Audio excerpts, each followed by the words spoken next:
जनाब, supreme court के senior तरीन जज जस्टिस काजी फायज ईसा ने 29वें चीफ जस्टिस ऑफ पाकिस्तान की हैसियत से आज अपने ओहदे का हल्फ उठा लिया।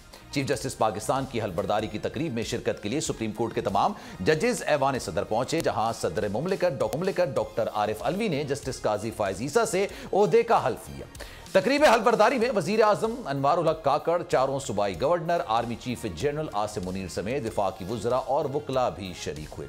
चीफ जस्टिस काजी फायज ईसा का ताल्लुक जनाब बलूचिस्तान किला के पिशीन से है और चीफ जस्टिस काजी फायज ईसा के वालिद काजी मोहम्मद ईसा तहरीक पाकिस्तान के सरगर्म रहनुमा थे। चीफ जस्टिस साहब के वालिद का शुमार बानी पाकिस्तान मोहम्मद अली जिन्ना के करीबी साथियों में होता है। लेकिन अब सवाल यह है कि जनाब चीफ जस्टिस साहब आ तो गए हैं, लेकिन अब आने वाला वक्त उनके लिए किस हद तक मुश्किल भी हो सकता है, क्योंकि बहुत सारे ऐसे केसेस हैं जो कि पेंडिंग पड़े हैं। और साथ साथ बंदियाल साहब जो कि अब एक्स चीफ जस्टिस हो चुके हैं, उनका दौर किस तरह का रहा, क्या मामलात रहेंगे, इन तमाम चीजों पर आज बात कर। साथ कुछ सियासी मामलात भी हैं।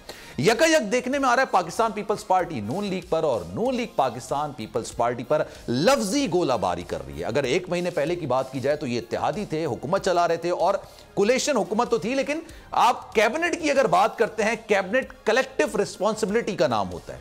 कोई भी चीज, चाहे पेट्रोल की कीमतों में इजाफा हो, कोई चीज दरामद करनी हो, बरामद करनी हो, उसकी मंजूरी अगर कैबिनेट देती है तो वहां पर सबकी नुमाइंदगी होती है, कलेक्टिव रिस्पॉन्सिबिलिटी होती है। लेकिन अब देखने में आ रहा है कि शायद ये जिम्मेदारी कोई नहीं उठा पा रहा और फिर 90 रोज के अंदर इलेक्शंस होने हैं, नहीं होने हैं। पाकिस्तान पीपल्स पार्टी का क्लियर मौकिफ है और होना भी चाहिए, क्योंकि जब भी आइन की बात होती है तो पाकिस्तान पीपल्स पार्टी खम ठोक कर सामने आ जाती है कि जनाब आइन पर अमल दरामद होगा। लेकिन पाकिस्तान तहरीक इंसाफ और पीपल्स पार्टी ही इस वक्त 90 रोज के अंदर इलेक्शंस का मुतालबा कर रहे हैं। बाकी जमातें जो हैं वो थोड़ा लैतो लाल का मुजाहरा भी करें। तमाम चीजों पर बात करेंगे। सब्सक्राइब करें और बेल दबाएं ताकि कोई खबर रह न जाए।